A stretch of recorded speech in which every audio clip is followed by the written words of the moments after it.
What's up, world? Second Ave Cab, and I'm back with another hot one. And this one here is fresh off the key, no cut. But before I drop this thing in the water and get to it, holler at somebody that knows somebody and let them know about this good shit I'm finna cook up. Also, right now, please subscribe to the channel. My last visual got 1,000+ views, but I need those views to match my subscribers, so please subscribe to the channel. Also, inquire about the merch that I'm wearing today. This is unique, which is all about the youth and education. Also, when you are in Dade or Broward counties, holla at Wink With Me. For all your eyelash needs and you want to get your face beat, holla at Wink With Me. The link will be in the description below. Today's visual is called Dread and Them Larchmont Niggas. And we go bust this thing down in 3 chapters. And y'all already know how I always do. I always take y'all through several time spans. So we go crank this thing up and we go take this thing back to last year. Last year, I went to the crib and my homeboy old girl died. So I went down there to celebrate her home going. And, you know, suffice to say, her death brought out the whole hood. And my dog, I always say his face card is good in a lot of different hoods. So everybody came out and showed support. So as we out there at the repast, we just out there, we on the block. I mean, it's a couple of hundred people out there, and there's a whole lot of familiar faces I ain't seen for years. So as we out there, we eating fish, we sipping, we just parlaying. I kind of noticed this one guy, he looking at me every now and then. He not making it obvious, but every now and then I catch him looking at me. So, and it's like he want to say something to me, but he, just throughout the night, he not saying nothing. So when somebody walk up to me and call my name, I guess that gave him the assurance, okay, well, it is who I thought it was. Let me go up and speak to him. So he came up and he speak to me. He was like, man, your name Kev. I was like, yeah. He was like, you don't know who I am? So I was like, nah, dog, I don't know who you is. So he was like, man, this Chance. So I'm like, Chance, I don't remember. He was like, man, Chance from Edison. From Edison, dog. From Larchmont. And then it all came back to me. This is like my one of my classmates back in the days. I ain't seen Buddy in years. So, naturally, we dap each other up, give each other a hug. And Buddy, he was like, man, you remember the last time we seen each other? And I was like, nah, not really, because I'm still trying to, recollect, where I really know you from. I'm trying to gather all my thoughts. He was like, man, the last time I seen you, Cal, we was in Miami Nights. He said this was maybe in 93 or 94. And he was like, you brought me and my homeboy that was with me, man, you brought us a bottle of Cristal. He said, that's the first time I ever drunk Cristal. And he said, you went to the bar and you told the bar, man, get my dogs them over to get that table a bottle of Cristal. And he was like, then after you brought the bottle, you went to mingling and then you got somewhere. He said, man, I never got a chance to thank you, but that was the first time that I drunk Cristal. You brought us a bottle. I was like, man, I really don't remember, dog. I was like, man, it's safe to say, I brought a lot of people drinks, back in those days. So he was like, damn, dog, I ain't see you in years, man. He was like, every now and then when I come through Shutterline, I really ask about you. And everybody be saying, yeah, man, they up the road doing their thing. So as we went to talking, somebody else walked by and said, Kev, man, I know you still got some of that New York money left over. So when the dude said that as he was walking by, Chance, he was like, man, was y'all up in New York? That's where y'all was at? And I was like, yeah, something like that. Now all the while we talking, I'm checking this nigga temperature. You know what I'm saying? Because, I done did like a whole lot of dirt. So I'm checking this nigga temperature to see what he really trying to get at. I don't know if I done, did something to somebody he know or this, that, or the third, or it could have been anything. But I'm checking this nigga temperature the whole time we rapping. So maybe 5 and 10 minutes until we talking, I kind of see it's genuine. Okay, this nigga ain't know nothing. Okay, now I can let my head out. We can go ahead and talk. So he asked me, he was like, man, that's where y'all was at? And I was like, yeah. So he was like, well, you know, such and such. And I was like, yeah, they was up there on our strength. And he was like, man, you got to be fucking kidding me. He was like, man, so it was you? He said they kept saying Kev, they up there with Kev them, but he was like, man, I would have never put 2 and 2 together. So he was like, man, so that's who all them niggas out of Larchmont was up there on the strength of? And I was like, yeah, you know, in a way they was. So as we went to talking, he was like, well, then you know Dread. So I'm like, yeah, Steve, yeah, I know Dread. He was like, man, you know the backstory to that situation? I was like, nah, I was like, we was cool. You know, Dread was out there, we was cool, but we really didn't, you know, parlay. I didn't really fuck with him like my dog did. But yeah, he was down with the mob in a way. So he was saying, man, let me give you the backstory. So now, as he give me the backstory, I'm gonna pause it right here. Now, I'm gonna take y'all back to 1992. Well, I'm gonna say 1991. So in 91, we was already maybe 2 or 3 years, you know, doing our thing in upstate New York. So in this particular year, my dog uncle was under indictment. This nigga was a millionaire. He was really getting to the bag. He was under indictment in upstate New York. So now when we get there 2 or 3 years later, we already done, you know, laid the groundwork. We doing us on another whole side of town. But he is under indictment for some shit his brothers them did down in Gainesville, this, that, and the third, and it led all the way up to New York. So anyway, when they open up the indictment, he got to get a lawyer. They bam him, but they give him a little time on the street. So, and it's safe to say he was on his way out the door anyway, because it was out with the old, in with the new. So, case in point, every now and then he'll come over there and he'll come holler at us. He'll, you know, see what we doing and, you know, see how things going. And one particular day, as we done laid the groundwork on this particular street, which is Conkey Avenue, some little neighborhood kids, they thought they'll try to get cute and try to shortstop, not knowing what shortstop means to Miami niggas and not knowing the true definition of a Miami nigga. But they kind of really, you know, got the picture real quick. Killer Black, he, you know, did a Miami style. He came out with a 2x4 with the nails in them. And he kind of, you know, got his Hank Aaron on, if you could read between the lines. So why is he doing this in broad daylight? The uncle who was under indictment, who was a millionaire, was getting all the bread.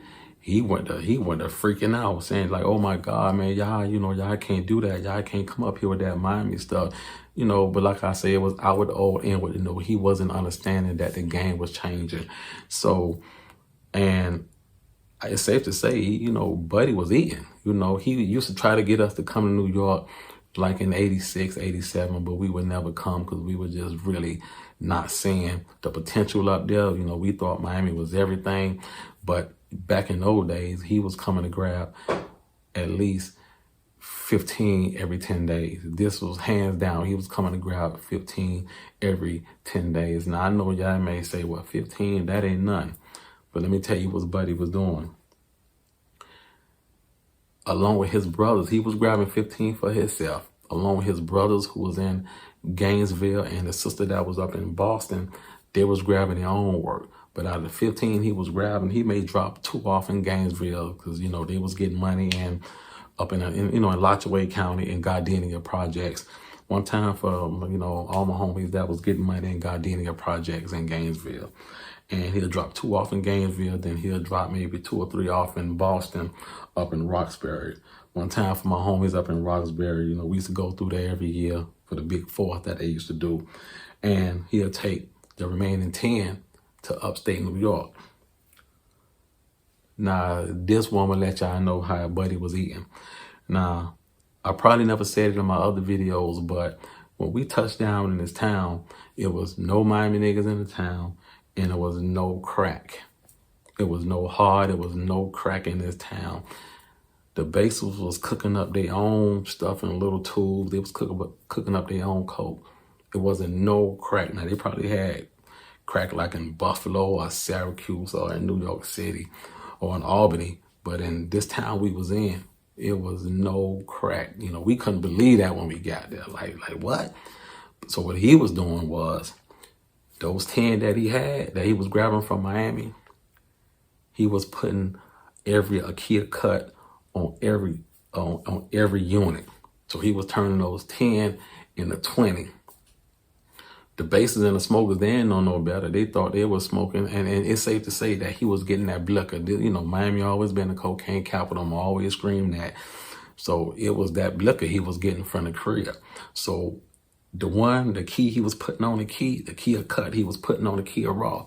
It wasn't killing the key. It was still at least 75% pure. He was eating, so he was turning those 10 into 20. So it's safe to say those 30 he was copying like every month, he was turning them to 60.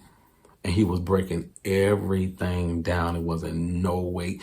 We couldn't understand why he wasn't getting off the weight, but you know, if it ain't broke, don't fix it. He was breaking everything down.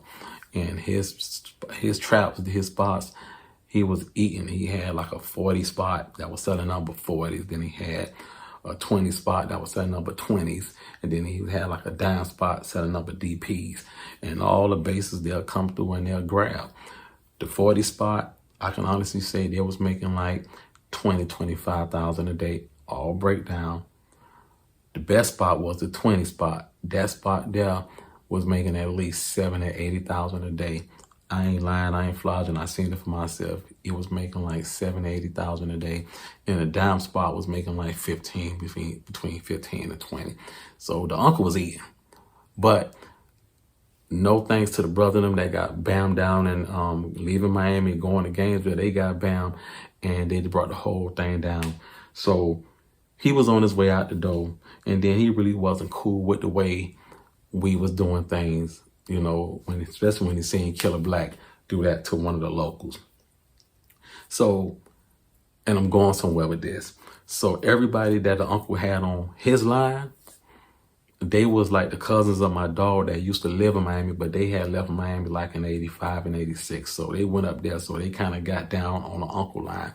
So they used to come, you know, back and forth, tether rolled up, this, that, and the third, try to get us to come. And we never would come all through the 80s and everything. But anyway, when uncle get indicted in 91, now they just up there on you know, they up there on the lam. They ain't really got like nothing to do. So my dog cousin who was on the uncle line, she from the bottom, she was Miami'd out. She already had sense. She had the presence of mind to go back to Miami because she seen the potential in the town, because she was there a couple of years before us. So she seen the potential in the town. She went down to Miami and grabbed one of her old boyfriends, which was a Jamaican, my dog who was telling me about last year, who used to be in Larchmont projects.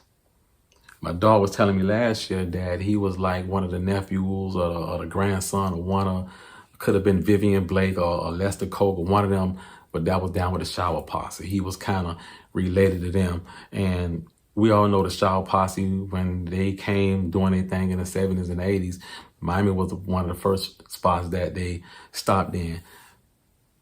Fortunate it ain't last a whole lot because, you know, they didn't really get to terrorize Miami how they did other towns. You know, we wasn't going for that, you know, and we all know like the Dreads, they really controlled all the weed back in the 80s and in the early 90s. They controlled all the weed.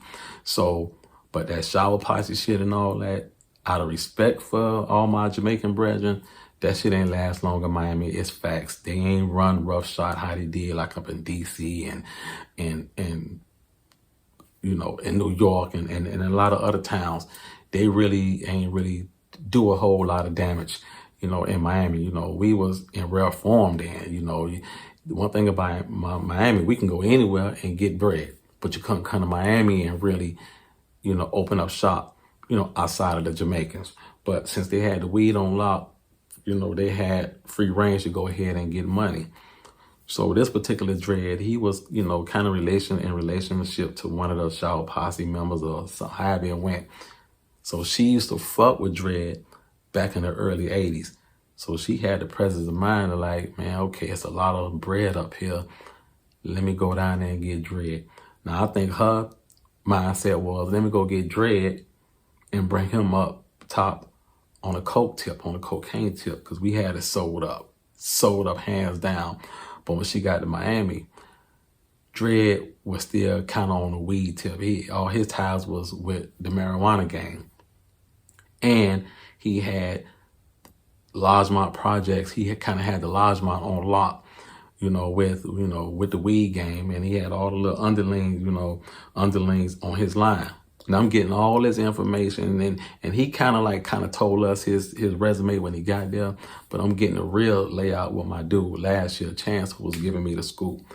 So as we out there, we doing us. She get missing like for a week or two, and then next thing you know, she back in the town, and she got this Jamaican with her. But they ain't no, never mind the other. We eating, you know what I'm saying? We in rare form, we eating. We got it sold up on Conkey Avenue. But she bring Buddy back. So now we looking sideways like, okay, he from the crib. He a Jamaican. There was a lot of dreads in the town. Now don't get it twisted. There was a lot of Jamaicans in upstate New York we was at, but they was just, they was New Yorked out, but we bringing, by her bringing him from the bottom. Now we kind of say, okay, we let's see what this be about. Let's see how this finna play out. So luckily he came on the weed tip, and he brought one dude with him first. And the one dude he was from Brown Sub. This is my dog, Mikey Dread. I want to say rest in peace to Mikey Dread, my dog. He died a few years ago. Real good dude. Rest in peace, Mikey Dread. But him, her, and Mikey Dread, they drove up from the bottom. And next thing I know, they put down on Hudson Avenue on the east side, maybe a couple of miles away from where we was from. And they put the weed down. Now, Buddy came with a whole different way of doing it. Instead of him just putting the weed down and having a dime spot, every customer that came and brought a bag of weed, he gave them a Philly blunt to go with the bag of weed. Nobody was doing that, especially not in the town we was in. Nobody was doing that. When I tell you the way he put it down, and he had pregnant bags. I mean, his dime bag was prego. Along with the free blunt, it's like overnight he turned that spot from nothing, and it was a brand new spot on Hudson Avenue, and it was right across the street from the pipe shop where we used to go get all our triple beans and this, that, and the third, and it was right next to the barbershop. The barbershop was the barbershop that we used to go to for years. One time for Q and Shannon and everybody in the barbershop, all my old school New York brethren, but he was right across the street. He turned that weed spot into $1 million weed spot. And I ain't flogging. I mean, he flipped that whole corner upside down. So now, as a spot picking up and booming, he naturally did what any other Miami nigga do. He started bringing niggas up. But he knew that, okay, what Calvin and his dog over there on Conkey, they got their squad, they mobbed up. He knew that still, along with us, we was outnumbered because we was in a town full of New York niggas.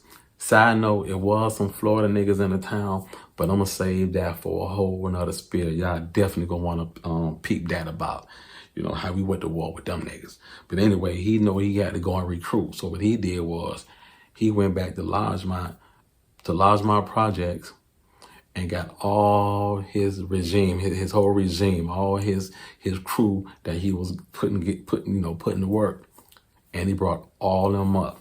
Now I want to say one time for Larchmont projects, man. Larchmont projects is a project that was on the back street on the one way. I'm gonna say Larchmont. If I'm wrong, y'all get in the comments and let me know. Larchmont probably sat like on 83rd.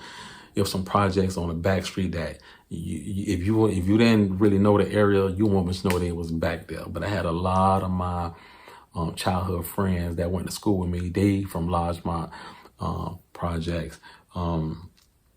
A lot of females back there. A lot of my homies back there, man. One time for Larchmont projects, I ain't been back there in a long time. We used to link up with Larchmont projects when we used to go to the Superstars Roller Tech. It was $1 million project back there, getting a whole lot of cake back there in Larchmont project. So he was eating in back in those days. So naturally, he brought all his crew from Larchmont and he brought them to upstate New York. So now they get there. Now the locals kind of see, okay, damn, that weed spot over there got muscle. So now whatever they had on their mind, they just quickly forgot about doing anything, because he brought back killers, he brought back everybody, and he had it on lock. I mean, he was easily making 15 to 20 a day in dime bags, giving away a Philly blunt with every bag of weed that you brought. I don't care if you came and got 5 bags, you gonna get 5 Philly blunts to go with it. Killing the game. So now, this where the plot thickens at. When he was in Larchmont back in the 80s, you know, it's safe to say that the Dread, they kind of really was going to war with Miami niggas, you know, even though they didn't win the war, they was going to war with Miami niggas, and everybody wasn't laying down like that. You had some killers in Larchmont that was bucking back. You know what I'm saying? You know, we grew up here. This is our project. Yeah, you can get a little money because, you know, y'all control the weed game.